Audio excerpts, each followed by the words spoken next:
Plastic రక్కసి కూరల్లో చిక్కుకొని పుడమి విలపిస్తోంది. విషవలయంలో చిక్కుకొని ఆహాకారాలు చేస్తోంది. మానవ తప్పిదాలే జీవరాశికి ఊరిపేనుతున్నాయి. వినాశపు అంచున నిలబడ్డ మానవాళికి విజ్ఞానమే ఒక ఆయుధమయ్యే తరుణమిది. ఆ ఆయుధాన్ని సంధించిన ధీశాలి ఆయన. ఒక నిశ్శబ్ద విప్లవమూర్తి ఆయన. ఆయన కేవలం ఒక రసాయన శాస్త్రవేత్త మాత్రమే కాదు, ప్రకృతి గాయాలను మాన్పే ఒక ఆధునిక రసవాది. లోకం చెత్త అని విసిరేసిన వ్యర్థాలను ప్రగతిని మోసే వజ్ర కవచాలుగా మార్చాడు. మట్టికి మనిషికి మధ్య ప్లాస్టిక్ రహదారిని నిర్మించిన యుగకర్త. కోట్ల రూపాయల విదేశీ విలాసాలను తృణప్రాయంగా ఎంచిన త్యాగధనుడు. తన మేధస్సును మాతృభూమికే అంకితం చేసిన అచంచల దేశభక్తుడు. పద్మశ్రీ పురస్కారంతో ఒదిగిపోయింది.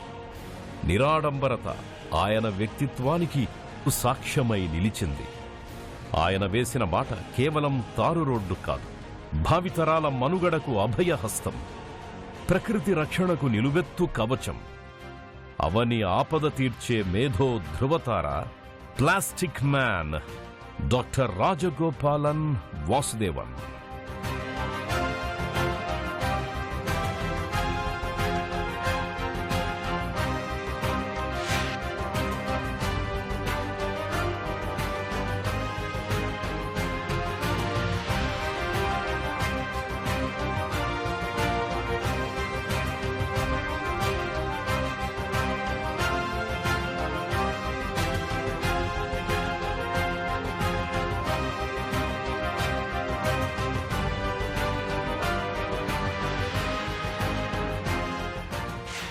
ప్రపంచవ్యాప్తంగా ఆధునిక ప్రపంచం ఎదుర్కొంటోన్న అతిపెద్ద సవాలు ప్లాస్టిక్ కాలుష్యం.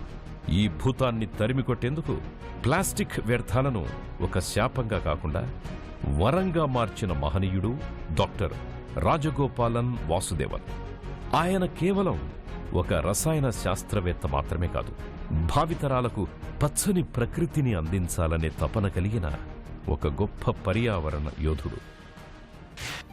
రాజగోపాలన్ వాసుదేవన్ 1945లో తమిళనాడులోని చారిత్రక నగరం మధురైలో ఒక సాధారణ మధ్యతరగతి కుటుంబంలో జన్మించారు. చిన్నతనం నుంచే ఆయన చుట్టూ ఉన్న వాతావరణాన్ని గమనిస్తూ సమస్యలకు శాస్త్రీయ పరిష్కారాలు వెతకడం పట్ల ఆసక్తిని కనబరిచేవారు. మధురై పుణ్యక్షేత్రం కావడంతో అక్కడ పెరిగిన ఆయన వ్యక్తిత్వంలో క్రమశిక్షణ, నిరాడంబరత అడుగడుగున కనిపిస్తాయి. ఆయన కుటుంబ నేపథ్యం విషయానికొస్తే, వాసుదేవన్ గారి తల్లిదండ్రులు విద్యావంతులు, విలువలతో కూడిన జీవితాన్ని గడిపినవారు.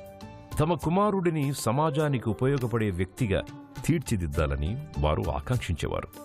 ఆ నిరాడంబరమైన ఇంట్లోనే ఆయనకు దేశభక్తి, సేవాభావం అనే బీజాలు పడ్డాయి. ఇవే భవిష్యత్తులో ఆయన చేసిన పరిశోధనలకు పునాదిగా నిలిచాయి. డాక్టర్ వాసుదేవన్ గారి తండ్రి పేరు రాజగోపాలన్, తల్లి గృహిణి. చదువు పట్ల చాలా శ్రద్ధ వహించేవారు వాసుదేవన్. మధురై వంటి చారిత్రక నగరంలో ఒక సామాన్య మధ్యతరగతి కుటుంబంలో పుట్టినప్పటికీ తన కుమారుడిని ఉన్నత విద్యావంతుడిగా తీర్చిదిద్దడంలో ఆయన తండ్రి కీలక పాత్ర పోషించారు. డాక్టర్ వాసుదేవన్ తన పరిశోధనల గురించి మాట్లాడేటప్పుడు ఆయన తల్లి ఇంట్లో దేనిని వృధా కానిచ్చేది కాదు. ఆ అలవాటే తనను వ్యర్థాల మీద పరిశోధన చేసేలా పురిగొల్పింది అని తన తల్లి పట్ల తనకున్న గౌరవాన్ని చాటుకుంటారు వాసుదేవన్. విద్యాభ్యాసమంతా తమిళనాడులోనే సాగింది. మధురైలోని ప్రసిద్ధ మధురై కాలేజీలో బిఎస్సి పూర్తి చేశారు. అనంతరం మధురై కామరాజ్ విశ్వవిద్యాలయం నుంచి ఎంఎస్సి పట్టా పొందారు. ఆయన ప్రతిభను మెచ్చిన అధ్యాపకులు ఆయనను పరిశోధనల వైపు ప్రోత్సహించారు. ఈ క్రమంలోనే డాక్టర్ వాసుదేవన్ రసాయన శాస్త్రంలో పీహెచ్డీ సాధించి ఈ రంగంలో అపారమైన జ్ఞానాన్ని గడించారు. విద్యాభ్యాసం పూర్తయిన తరువాత 1975లో ఆయన మధురైలోని ప్రసిద్ధ త్యాగరాజన్ కాలేజ్ ఆఫ్ ఇంజనీరింగ్లో కెమిస్ట్రీ ప్రొఫెసర్గా తన ఉద్యోగ ప్రస్థానాన్ని ప్రారంభించారు. ఒక అధ్యాపకుడిగా ఆయన కేవలం తరగతి గదులకే పరిమితం కాకుండా ప్రయోగశాలను తన కార్యక్షేత్రంగా మార్చుకున్నారు. విద్యార్థులలో శాస్త్రీయ జిజ్ఞాసను పెంచడంలో ఆయన కీలక పాత్ర పోషించారు. 2000 దశకంలో ప్రారంభంలో ప్లాస్టిక్ నిషేధంపై ప్రభుత్వం చర్చలు జరుపుతున్న తరుణంలో వాసుదేవన్ ఆలోచనలు ప్లాస్టిక్ నిర్మూలన కంటే దాని పునర్వినియోగం వైపే మళ్ళాయి. ఒక టీవీ చర్చలో ప్లాస్టిక్ వల్ల పర్యావరణానికి ముప్పు పొంచి ఉంది అని విన్న ఆయన, ప్లాస్టిక్ కూడా ఒక పెట్రోలియం ఉప ఉత్పత్తి అయినప్పుడు దానిని నాశనం చేయడం ఎందుకు, తిరిగెందుకు వాడకూడదు అని ఆలోచించారు. ఆ ఆలోచనే ఆయనను ప్రయోగాల వైపు నడిపించింది. ప్లాస్టిక్ వ్యర్థాలను తారుతో కలిపి రోడ్లు వేయవచ్చనే దిశగా ఆయన తన కళాశాల ల్యాబ్లో పరిశోధనలు మొదలుపెట్టారు. ప్లాస్టిక్ని వేడి చేసినప్పుడు అది ఒక అద్భుతమైన బైండింగ్ ఏజెంట్గా, అంటే అతుక్కునే పదార్థంగా పనిచేస్తుంది అని తన ప్రయోగాల ద్వారా నిరూపించారు. అనేక వైఫల్యాల తరువాత ఈ రోడ్డు సాధారణ తారు రోడ్డు కంటే ఎక్కువ కాలం మన్నడమే కాకుండా ఎండకు కరగడం లేదా వర్షాలకు గుంతలు పడడం వంటి సమస్యలు లేవని తేలింది. ఈ అద్భుత ఆవిష్కరణే ఆయనను ప్లాస్టిక్ మ్యాన్ ఆఫ్ ఇండియాగా మార్చింది. For instead of that sand, you have a fly ash, no? Road వేయడానికి రాళ్లు, తారు అవసరమని మనకు తెలుసు. వీటికి మనం ఇసుకను కూడా కలుపుతాం. అయితే ఇసుకకు బదులుగా మనం ఫ్లై యాష్ వాడవచ్చు. మీకు ఫ్లై యాష్ గురించి తెలుసు కదా. ఈ ఫ్లై యాష్ వాడటం వల్ల దానికున్న బూడిద రంగు రోడ్డు రంగును మార్చడానికి ఉపయోగపడుతుంది. నిజానికి తారు రంగు చాలా గాఢమైన నలుపు, దాన్ని మార్చడం కొంచెం కష్టమే. కానీ ఫ్లై యాష్ తో ఆ నలుపును తగ్గించడం సాధ్యమేనని నేను నిరూపించాను. దీనిపై ఒక పరిశోధన పత్రాన్ని కూడా ప్రచురించాను. ఇది భవిష్యత్తులో మరింత స్థాయికి చేరుకుంటుంది. ప్రస్తుతానికైతే రోడ్డు నలుపు రంగులోనే ఉంటుంది, ఎందుకంటే తారంటేనే కార్బన్ బ్లాక్. ప్లాస్టిక్ మ్యాన్ గా ఆయన సాధించిన విజయాలు అమోఘమని చెప్పాలి. చివరకు 2002లో ఆయన ఒక ఖచ్చితమైన పద్ధతిని కనుగొన్నారు. రాజగోపాలన్ వాసుదేవన్ కేవలం రోడ్ల నిర్మాణంతోనే ఆగిపోలేదు. ప్లాస్టిక్ వ్యర్థాలను ఒక శాశ్వతమైన నిర్మాణ వనరుగా మార్చాలి అనే తపనతో ఆయన ప్లాస్టోన్ అనే ఒక సరికొత్త పదార్థాన్ని ఆవిష్కరించారు. ప్లాస్టిక్ వ్యర్థాలను కరిగించి దానిని రాళ్లు, కంకరతో కలిపి ఈ బ్లాకులను తయారు చేస్తారు. ఇది సాధారణ సిమెంట్ ఇటుకల కంటే 10 రెట్లు ఎక్కువ బరువును తట్టుకోగల శక్తిని కలిగి ఉండడం గమనార్హం. ఈ ప్లాస్టోన్ ఇటుకలు కేవలం దృఢత్వంలోనే కాదు, పర్యావరణ పరిరక్షణలోనూ కీలక పాత్ర పోషిస్తాయి. సాధారణంగా ఇటుకల తయారీకి మట్టిని వాడడం వల్ల భూసారం దెబ్బతింటుంది. కానీ ప్లాస్టోన్ తయారీకి కేవలం వ్యర్థ ప్లాస్టిక్ సరిపోతుంది. ఇది నీటిని పీల్చుకోదు, కాబట్టి వర్షాలకు పాడయ్యే అవకాశం అస్సలుండదు. ఈ ఆవిష్కరణ నిర్మాణ రంగంలో ఒక గొప్ప మార్పుకు నాంది పలికింది. మంచి రోడ్లు, మెరుగైన దేశం ఉండాలనేది రాజకీయ నాయకుల సంకల్పం మీద ఆధారపడి ఉంటుంది. 2015లో నేను ప్రధాని మోదీ గారిని కలిసినప్పుడు ఈ టెక్నాలజీ గురించి వివరించాను. ఆయన వెంటనే స్పందించి అదే ఏడాది అక్టోబర్లో దీనిపై ఆదేశాలు ఇచ్చారు. ఆ తర్వాత బడ్జెట్లో ఏకంగా 80,000 కోట్లు ప్లాస్టిక్ రోడ్ల కోసం కేటాయించారు. కేరళ వంటి రాష్ట్రాలు అద్భుతంగా చేస్తున్నాయి. నేను స్వయంగా అక్కడ 2000 కిలోమీటర్ల రోడ్లు వేశాను. కానీ ఇప్పుడు పరిస్థితి మారింది. ఇక నా తర్వాతి ప్రాజెక్టు ప్లాస్టోన్. ఇది ప్లాస్టిక్ రాళ్ల మిశ్రమం. రోడ్డు నిర్మాణంలో తక్కువ ప్లాస్టిక్ వాడితే ప్లాస్టోన్లో మాత్రం 1 కిలో రాయికి 300 గ్రాముల ప్లాస్టిక్ వాడతాం. ఇందులో నీరు, సిమెంట్, ఇసుక అస్సలు వాడం. కేవలం వేడి చేసిన రాళ్లకు ప్లాస్టిక్ కలిపి అచ్చులో వేస్తాం. ఇది మన గ్రానైట్ కంటే 10 రెట్లు బలంగా ఉంటుంది. అందుకే దీన్ని నేను పేదవాడి గ్రానైట్ అని పిలుస్తాను. దీంతో tiles, hollow blocks, compound walls ఇలా ఏదైనా నిర్మించవచ్చు. ప్రపంచంలోని ప్లాస్టిక్ వ్యర్థాలన్నీ వాడినా ఈ నిర్మాణాలకు సరిపోవు. అంతటి భారీ పరిష్కారం ఇది. సముద్ర తీర కోతను అడ్డుకోవడానికి కాంక్రీట్ బండరాళ్లకు బదులుగా నా ప్లాస్టిక్ టెక్నాలజీ వాడుకోవచ్చు. కేవలం నిర్మాణాలే కాదు, మన ఇళ్లలో వాడే ప్రెషర్ కుక్కర్ సామర్థ్యాన్ని 50% నుండి 90% పెంచే సరికొత్త డిజైన్ కూడా తయారు చేసి పేటెంట్ పొందాను. నా పరిశోధనలన్నీ సామాన్యుడికి ఉపయోగపడాలన్నదే నా ఆశయం. ప్లాస్టోన్ సాంకేతికతను సామాన్యులకు అందుబాటులోకి తీసుకురావాలని ఆకాంక్షించారు వాసుదేవన్. తక్కువ ఖర్చుతో కూడిన మరుగుదొడ్లు, ఫుట్పాత్లు, గృహ నిర్మాణాలకు ఇది ఒక అద్భుతమైన ప్రత్యామ్నాయం. పర్యావరణాన్ని కలుషితం చేసే ప్లాస్టిక్ ఒక సురక్షితమైన ఆశ్రయంగా మారుతుంది అని ఆయన నిరూపించారు. భవిష్యత్ తరాలకు ఒక కొత్త నిర్మాణ మార్గాన్ని చూపిన నిజమైన దార్శనికుడిగా నిలిచారు. వాసుదేవన్ అభివృద్ధి చేసిన డ్రై ప్రాసెస్ సాంకేతికత అత్యంత సరళమైనది, ప్రభావవంతమైనది కూడా. ఈ పద్ధతిలో ప్లాస్టిక్ని నేరుగా తారుతో కలపకుండా ముందుగా 170 డిగ్రీల సెల్సియస్ వద్ద వేడి చేసి రాళ్లపై చల్లుతారు. ఈ ఉష్ణోగ్రత వద్ద ప్లాస్టిక్ కేవలం రాళ్లపై కరిగి ఒక సన్నని పొరలా ఏర్పడుతుంది, అంతే తప్ప మండదు. దీనివల్ల వాతావరణంలోకి ఎటువంటి విషవాయువుల్ని విడుదల చేయలేదు. సాధారణంగా ప్లాస్టిక్ని కాల్చినప్పుడు డయాక్సిన్స్ వంటి ప్రాణాంతక వాయువులు విడుదలవుతాయి. కానీ వాసుదేవన్ డ్రై ప్రాసెస్ పద్ధతిలో ఉష్ణోగ్రతను నియంత్రించడం ద్వారా ఈ సమస్యను అధిగమించారు. ఈ సాంకేతికతలో ఎటువంటి భారీ యంత్రాలు అవసరం లేదు. ఇది సాధారణ రోడ్డు వేసే యంత్రాలతోనే సాధ్యమవుతుంది. విజ్ఞాన శాస్త్రం అనేది సామాన్యుడికి అందుబాటులో ఉండాలి అనే ఆయన సిద్ధాంతానికి ఇదొక నిదర్శనం. ఈ ప్రక్రియ ద్వారా తయారైన మిశ్రమం రోడ్డు వేయడానికి సిద్ధంగా ఉన్నప్పుడు ప్లాస్టిక్ ఒక అద్భుతమైన బైండింగ్ ఏజెంట్గా పనిచేస్తుంది. ఇది రాళ్ల మధ్య ఉండే ఖాళీలను పూడ్చివేసి రోడ్లను గట్టిగా మార్చుతుంది. పర్యావరణానికి మాత్రం హాని చేయకుండా ప్లాస్టిక్ వ్యర్థాలను మాయం చేసే ఈ పద్ధతిని ఆయన కనుగొనడం వల్లే ప్రపంచం నేడు ఆయనను ఒక వినూత్న శాస్త్రవేత్తగా గౌరవిస్తోంది. డాక్టర్ వాసుదేవన్లోని అత్యంత గొప్ప లక్షణం ఆయన అచంచలమైన దేశభక్తి. ప్లాస్టిక్ రోడ్ల సాంకేతికతను కనుగొన్న తర్వాత అనేక అంతర్జాతీయ సంస్థలు, విదేశీ ప్రభుత్వాలు ఆ సాంకేతికతను భారీ మొత్తానికి కొనుగోలు చేయడానికి ముందుకొచ్చాయి. ఒక శాస్త్రవేత్తగా ఆయన కోట్లాది రూపాయలు సంపాదించి విదేశాల్లో స్థిరపడే అవకాశం ఉన్నా ఆయన వాటన్నింటినీ సున్నితంగా తిరస్కరించారు. తన పరిశోధన వెనుకున్న ప్రేరణ తన దేశ ప్రజల శ్రేయస్సు అని గట్టిగా నమ్మారు ఆయన. నా దేశం నాకు ఉచితంగా విద్యనందించింది, నా మేధస్సు ఈ మట్టిలోనే ఎదిగింది, కాబట్టి నా పరిశోధన ఫలితం కూడా నా దేశ ప్రజలకే దక్కాలి అని ఆయన చెప్పారు. అంతేకాదు, తన సాంకేతికపై తనకున్న పూర్తి హక్కులను భారత ప్రభుత్వానికి ఉచితంగా బదిలీ చేసి తన నిస్వార్థతను చాటుకున్నారు. ఈ నిర్ణయం ఆయన్ను కేవలం ఒక శాస్త్రవేత్తగానే కాకుండా ఒక గొప్ప దేశభక్తుడిగా నిలబెట్టింది.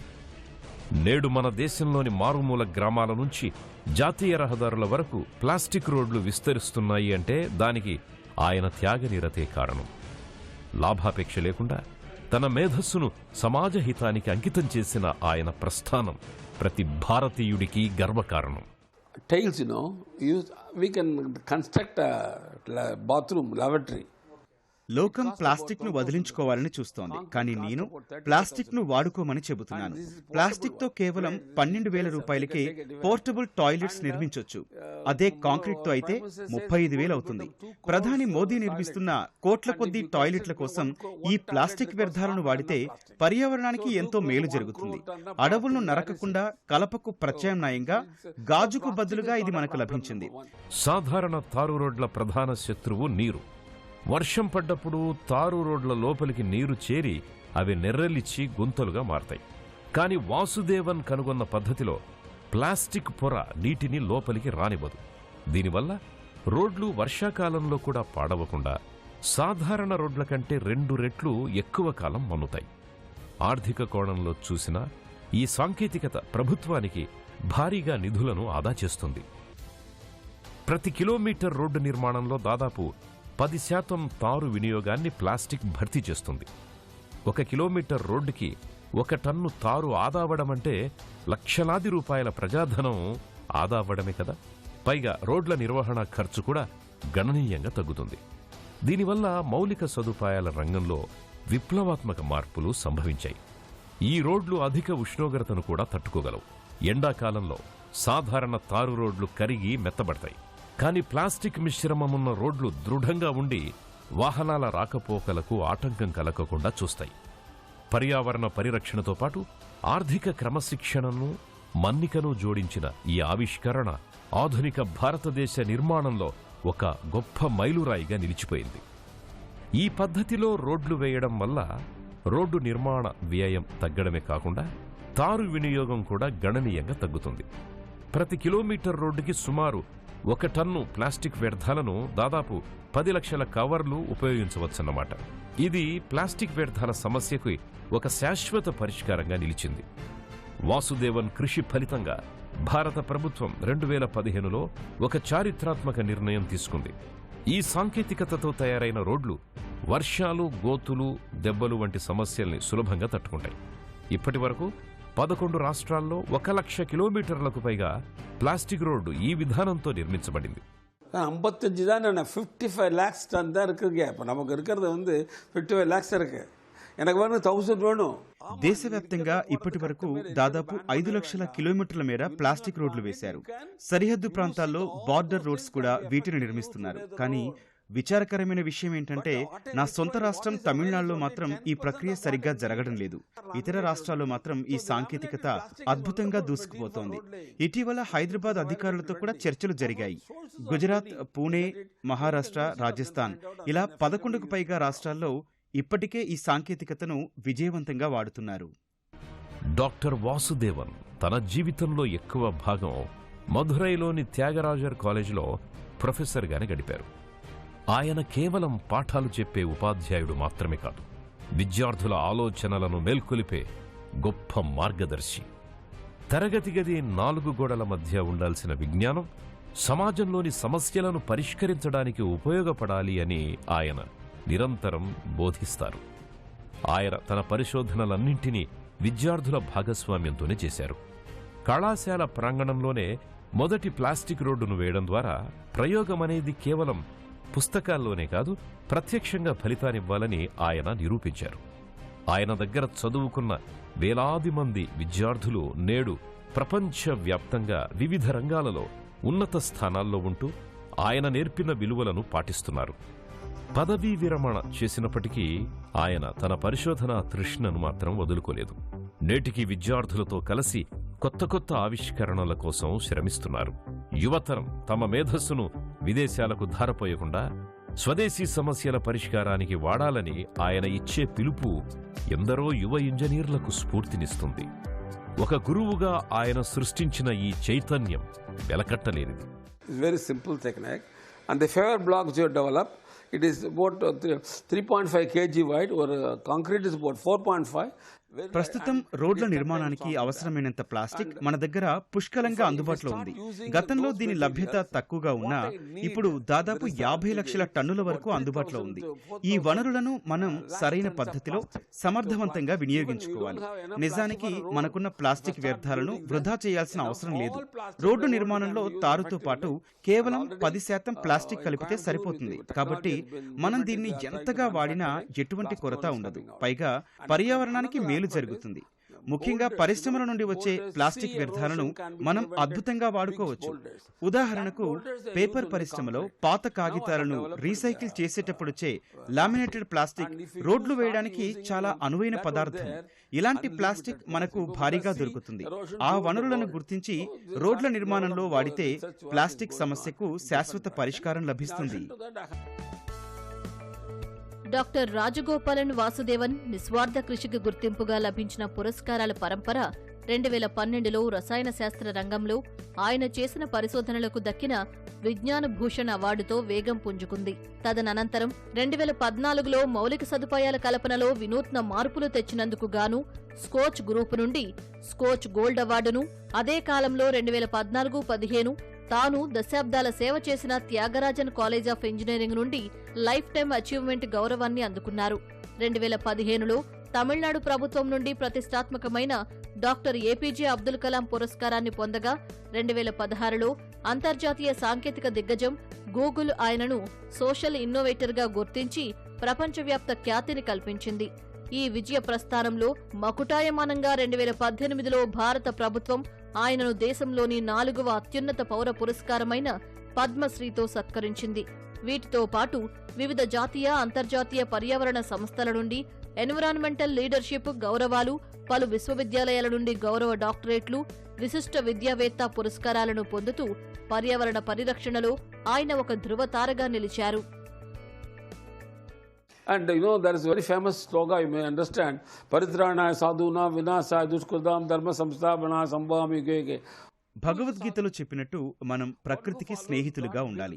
ప్రకృతిని హింసిస్తే శిక్ష తప్పదు. పరిత్రాణాయ సాధూనాం అన్న శ్లోకంలో చెప్పిన సాధువు ఎవరంటే ప్రకృతి ఆజ్ఞను పాటించేవారు. జంతువులు, చెట్లు ప్రకృతిని అనుసరిస్తాయి, కానీ మనుషులమైన మనమే దారి తప్పుతున్నాం. అందుకే శిక్షగా మనకు కోవిడ్ వచ్చింది. ఆ సమయంలోనైనా పరిశ్రమలు ఆగి ప్రకృతి కాస్త ఊపిరి పీల్చుకుంది. మన అసలు సమస్య ప్లాస్టిక్ కాదు. బాగా చదువుకున్న వారు కూడా తమ బాధ్యతను మర్చిపోయి పర్యావరణాన్ని పట్టించుకోవటం లేదు. సేవ, త్యాగం అనేవి మన జీవన విధానం కావాలి. నేడు మనం అనుభవిస్తున్న ఈ సౌకర్యాల వెనుక ఎంతో మంది త్యాగం ఉంది. కేవలం వాట్సాప్, ఏఐ లేదా ChatGPT వంటి సాంకేతికతలతో కాలక్షేపం చేయడం కాదు. సమాజం కోసం మనం ఏం చేస్తున్నాం అనేది ముఖ్యం. నేను చేసింది చాలా చిన్న పని. ప్లాస్టిక్, రాయి, ఇటుక మధ్య ఉన్న బంధాన్ని కనిపెట్టాను. అదే నన్ను ఈ స్థాయికి చేర్చింది. యువతరం కూడా చుట్టూ ఉన్న చిన్న చిన్న విషయాలను గమనిస్తూ సమాజానికి ఉపయోగపడే ఆవిష్కరణలు చేయాలి. వాసుదేవన్ ఒక టార్చ్ బేరర్లా పర్యావరణ పరిరక్షణలో ముందుండి నడుస్తూ వేలాది మందికి మార్గనిర్దేశం చేస్తున్నారు. నేడు డాక్టర్ వాసుదేవన్ పదవీ విరమణ చేసినప్పటికీ తన పరిశోధనలను మాత్రం ఆపలేదు. గ్రామీణ ప్రాంతాల్లో తక్కువ ఖర్చుతో కూడిన ఇళ్ల నిర్మాణం కోసం ప్లాస్టిక్ వ్యర్థాలను ఎలా వాడవచ్చు అనే విషయంపై పరిశోధనలు కొనసాగిస్తున్నారు. చెత్తను సంపదగా మార్చే ప్రక్రియలో ఆయన నిరంతరం శ్రమిస్తూనే ఉన్నారు. ఒక సాధారణ ప్రొఫెసర్ స్థాయి నుండి దేశం గర్వించే ప్లాస్టిక్ మ్యాన్గా ఆయన ఎదిగిన తీరు అద్భుతం. ఆయన జీవితం మనకు నేర్పించే పాఠం ఏమిటంటే, మనిషి దగ్గర సంకల్పముంటే అత్యంత క్లిష్టమైన సమస్యలను కూడా తక్కువ ఖర్చుతో, స్వదేశీ పరిజ్ఞానంతో పరిష్కారాలు కనుగొనవచ్చును అని నిరూపించారు. డాక్టర్ రాజగోపాలన్ వాసుదేవన్ ఒక వ్యక్తి కాదు, వ్యవస్థ. కాలుష్యకోరంలో చిక్కుకున్న భూమిని రక్షించడానికి ఆయన ఒక కాంతిపుంజంలా నిలిచారు. ప్లాస్టిక్ విముక్త భారత దిశగా ఆయన వేసిన అడుగులు, వేసిన రహదారులు తరతరాలకు ఆయన పేరును శాశ్వతంగా నిలబెడతాయి. ఆయన ఒక నిజమైన నేషనల్ అసెట్, ఒక టార్చ్ బేరర్, నిజమైన మార్గదర్శి.